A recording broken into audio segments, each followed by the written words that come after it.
Good evening, everyone. New at 6, convicted killer Jeriod Price is no longer a fugitive. He was captured this morning in New York and is now in the process of being returned to South Carolina. Price was serving a 35-year prison sentence back in 2003 for the killing of former USC and UNC football player Carl Smalls Jr. That was in 2002.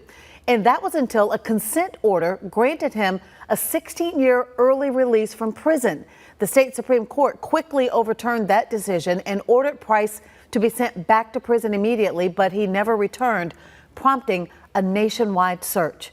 WIS News 10's Ashley Jones joins us live now from the Attorney General's office. Ashley, what did the Attorney General say about Price's capture today?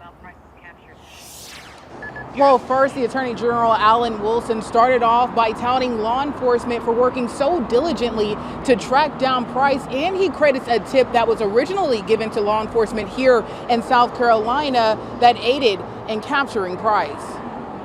A 77-day search for fugitive Jeriod Price came to an end at an apartment complex in the Bronx. There was a tip from South Carolina going up to the field office of the FBI in North Carolina, to their fugitive task force up there.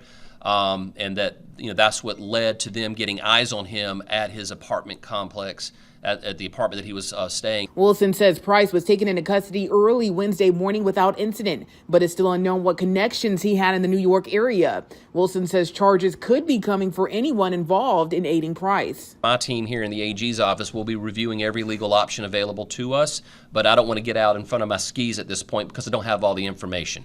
Price was ordered back to prison after the state Supreme Court overturned a consent order that released Price from prison 16 years early. Before that, he was serving a 35-year prison sentence for killing former UNC and USC football player Carl Smalls Jr. The Fifth Circuit Solicitor Byron Gibson, defense attorney Todd Rutherford, and now retired Judge Casey Manning all played a role in Price's release. It's an unfortunate situation where, individuals involved in the criminal justice system did not follow the law to the letter. A judge signed off on it who should never have signed off on it. There should have been a public hearing. There should have been an opportunity to notify the victims. Their constitutional rights were violated.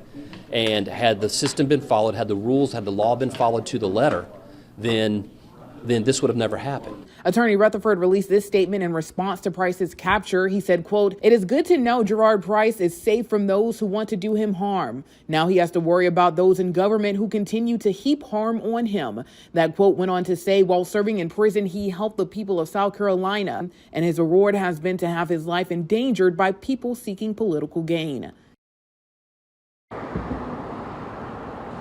And I did reach out to the family of Carl Smalls Jr. They did not want to go on camera today, but they say they were elated to hear the news of Price's capture. Now it's still unknown when Price will be back here in South Carolina, but when he is here, he'll be taken to the Kirkland Reception and Evaluation Center in Columbia, and he will be there until a permanent custody placement is given. Reporting live here in Columbia, I'm Ashley Jones, WIS News 10.